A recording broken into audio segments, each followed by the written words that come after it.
ছোটোখাটো কাজ নিয়ে সারাক্ষণ ব্যস্ত থাকা, এই তো অ্যালোভেরা গাছগুলোকে পরিচালনা করা। এগুলাকে আমি সুন্দর করে পানি দিই, যেহেতু টব নাই, আমার কোনো ফলের ঝুড়িও নাই, এরকম কোনো ভালো আমি এখনও ছাপট পাইতেছি না গাছ লাগানোর ব্যাপারে। তারপরও আমি কিন্তু নাছোড়বান্দা, গাছকে আমি অনেক ভালোবাসি, গাছ লাগাইতে পছন্দ করি। তাই এরকম বস্তায় আমি মাটি ভরে এরকম করে সার মাটি, গোবর মাটি এবং পচা মাটি, পাতা পচা এরকম দিয়ে থাকি। যদি হাতের কাছে গোবর মাটি না পাই, তখন এইরকম অল্প মাটিতে আমি এইরকম, দেখো বন্ধুরা কি সুন্দর এই অ্যালোভেরা গাছটা লাগিয়ে দিলাম, অনেক সুন্দর হচ্ছে। এইরকম করে আমি কয়েকটি লাগিয়ে দিচ্ছি। বন্ধুরা তোমরাও লাগাইতে পারো হাতের কাছে। আরে ভাই, সাহেবেরা তো অনেক সময় সাপোর্ট করে না, তারপরও কিন্তু বসে থাকা যাবে না, নিজের চেষ্টা একটু আগাতে হবে। এই তো বস্তাগুলো, যেটা তোমাদের বাসায় চাল আনতেছে ওই রকম চালের বস্তাতে তুমি একটু 2 পাট করে নেবা, এরকম করে 2 পাট করে নেবা। আমি কিন্তু এখানে ভিতর থেকে দেখো, এই যে কাছ থেকে দেখাচ্ছে, এটা কিন্তু বস্তাটা উল্টা নিয়ে এইভাবে করে নিচ্ছি, তখন একটু মজবুত হয়েছে। আর মুরগিতে বা অন্য কোনো ইয়েতে এটা ছিঁড়বে না, একটু মজবুত হয়েছে। আর পানি সরানোর জন্য 2-1টা ফুটা করে দিলে হবে, পানি সরে যাবে।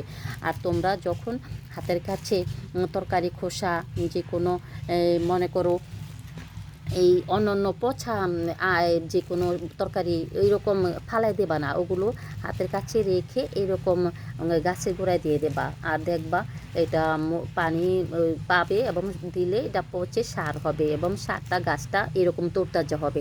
দেখো মাশাআল্লাহ দিলে কত সুন্দর না আমার এই ডগাগুলো, অনেক মোটা মোটা পিওর, দেখতে কিন্তু খুবই ভালো লাগে। কাছ থেকে তোমরা যদি কতটুকু দেখতে পাচ্ছ জানি না, তবে আমার কাছে খুবই ভালো লাগতেছে। অনেক জেল, আমি জেল দিয়ে অনেকেরই শরবত খাওয়াই এবং আমি নিজেও খাই।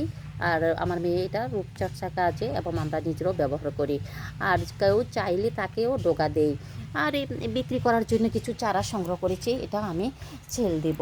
এইরকম করে বন্ধুরা দেখো, তোমাদেরকে আরেকটা গাছ দেখাইতেছি। মাশাআল্লাহ কত সুন্দর, তাই না? আমি এই রকম বস্তায়, দেখো আমার বস্তায়, যখন আমি আবার সচল হব বা ভালো কোনো কাজ টপ পাবো, তখন আবার প্রয়োজনে ট্রান্সফার করতে পারবো, নচেত কিন্তু এই বস্তায় রাখবো। বস্তা ছিঁড়ে যাবে যখন, এই তো বস্তাটা ছিঁড়ে গেছে, দেখো বস্তা ছিঁড়ে গেলে কি হবে, এই যে 2 পাট করে দিছি না, 1 পাটটা হয়তো ছিঁড়ে গেছে, এটা 1 বছর হয়ে গেছে হয়তো, বা মুরগিতে ছিঁড়ে নিয়েছে, এরকম 1 বছর হবে না, এটা পুরানো বস্তা ছিল নর্মাল, কিন্তু কিছু হবে না। আমি আরেকটা বস্তার ভিতরে ভরে দেব, তারপরে এটা টিকে যাবে, সমস্যা নেই। এইরকম আমি করে থাকি, তোমরাও করে থাকতে পারো।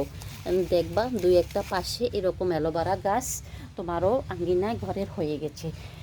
মাশাআল্লাহ দেখো, এই একটি জিও ব্যাগে তাও আমি ড্রাগন লাগিয়ে দিচ্ছি, আর পাশে একটি বালতিতে ড্রাগন লাগিয়েছি। এই গাছটা অতটা ভালো হয় না, তবে এই ড্রাগন গাছটা হয়েছে, কিন্তু এটা সুন্দর করে গোছাতে পারি না, যেহেতু নতুন গাছ সম্পর্কে অতটা ভালো জানি না। আর পাশাপাশি আম গাছটা দেখো বন্ধুরা, কিছু মানুষ এসে আমার এই বাউন্ডারির ভিতরে তারা বলে ছোট কলম আম ধরেছে বা চোখে তাদের চাউনিটা ভালো না, মাশাআল্লাহ বলে না মন থেকে। যাই হোক, আমি সন্তুষ্ট আলহামদুলিল্লাহ। যারা আমাকে নিয়ে হিংসুক করবে, হিংসুটি থাকবে, তাদের হিংসুটের মন হিংসুটি থাকবে, তাই না বন্ধুরা? তোমরা বলে দাও আলহামদুলিল্লাহ, মাশাআল্লাহ বলে দাও। এরকম ছোট ছোট গাছে ফল ধরলে মাশাআল্লাহ সবাই বলতে কত ভালো লাগে। দেখো বন্ধুরা, অনেক অনেক আমি পড়ে গেছে, আল্লাহর তরফ থেকে পড়লে তো ভালো, আর যদি হিংসুটে নজরে লাগে তাদের বিচার আমি আল্লাহর কাছে রাখছি, তারা অবশ্যই হিংসুটের বিচার করবে, তারা হিংসুটে হিংসুটি থাকবে। আসলে মানুষের সাথে আমরা ভালো ব্যবহার করি, মানুষের ভালো দেখলেও আমরা মাশাআল্লাহ বলে দিই। আমি কিন্তু আমার মনে থেকে আমি সব সময় সাদাসিধা মানুষ, সবার ভালো জিনিসটাই ভালো পছন্দ করি। আসলে আমার জিনিস দেখে অনেকে ভালো মনে করে না, কাজকর্ম দেখে অনেকেই হিংসুটে চোখে দেখে, আল্লাহ কীরকম কাজ করে, কীরকম এটা করছে, এরকম আরই। আসলে যাদের মন মানসিকতা ছোটো, তাদের সাথে চলাফেরা না করাই ভালো। তারপরও কি করা যায়, কার মন মানসিকতা হিংসুটে, কার চোখ ভালো না, কীভাবে বুঝবো বন্ধুরা? চলতে তো হবে, চলে যাচ্ছি, তারপরও সাবধানতা থাকতে হবে নিজের কাছ থেকে। আগে থেকে নিজেকে অনেকটা গুছিয়ে নিয়েছি। আগে সবার মাঝে দৌড়াইতাম, পাগলের মতন থাকতাম, সবাই ভাবতো কি জানো বন্ধুরা, হ্যাঁ একে ডাক দিলে তো এ চলে আসে, আহা আমার হাতের সাথে বেঁচে একটা আম পড়ে গেছে, দেখো বন্ধুরা, বন্ধুরা ওহো কী যে খারাপ লাগতেছে। দেখো এই আমটা পড়ে গেল এখান থেকে, কেন পড়ে গেল জানি না বন্ধুরা, গাছে পানি দিতে হবে আরও। তবে যা এই তো আমগুলো কেমন জানো, যাই হোক, অনেকে ডাক দিলে তোমাদের মাঝে চলে আসি সেই কথাটিতে। অনেকে ডাক দিলে বলতো চলে যেতাম আমি, তখন বলতো এই পাগল, যখন তখন ডাক দিলে চলে আসে, সন্তান নাই, হাজ নাই, এইরকম আরই।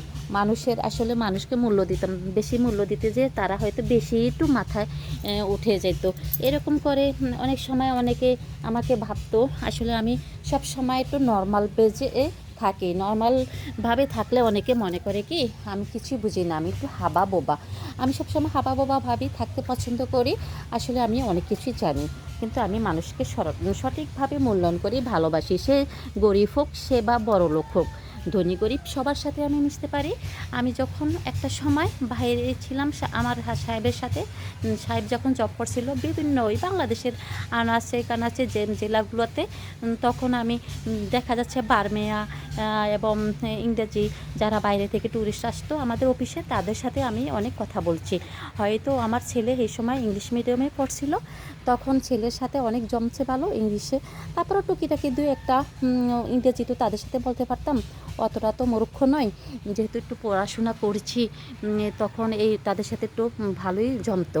যেমন তারা আমাকে বলতো ভেরি নাইস, তখন আমি বলতাম থ্যাঙ্কস। আমাকে বলতো তারা বলতো আমি যখন বোরকা পরে তাদের সামনে আসতাম, তখন তারা বলতো আমাকে যে বিউটিফুল। আমি বলতাম গুড। তারা আমাকে বিউটিফুল সুন্দর বলছে, আমি গুড তাকে বলতাম। তারপরে আবার তাদেরকে আমি অনেক বাংলা শিখেছি। আমি যখন সমুদ্রের কিনারে যেতাম সমুদ্র দেখার জন্য, তারা বলতো বিগ সি, আমি বলতাম বড় সাগর, বড় এরকম আরই। বাংলা অনেক কথা শিখেছি, যেমন আমাকে বলতে শিখেছি আমি ভাবি, আমাকে বলতো ইউর সিস্টার, আমি বলতাম তোমাদের ভাবি, আমি এরকম আরই অনেক। কিন্তু আমি ইংরাজিদের সাথেও মিশছি, তাদেরকে আমি ইংরাজিতে কথা অল্প অল্প সাথে সাথে বাংলা কথাও আমি তারা তো ইংরাজি পারতো, বাট আমি তাদেরকে অল্প কিছু বাংলাও শিখেছি। তারা লেখেও নিয়ে গেছে এবং ল্যাপটপে অনেক কিছু ভিডিও করেছে। আসলে ছোট বড় আমরা সবার সাথে মিশতে পারি। যদি বাহিরের আপুদের সাথেও যদি এই যে বড় বড় ব্লগদের আপুদের বাহিরে তারা ব্লগ করে কত সুন্দর দেখায়, ইনশাল্লাহ আমার লাইফে যদি এমন হতো আমিও তোমাদের মাঝে এরকম করে কথা বলতে পারতাম।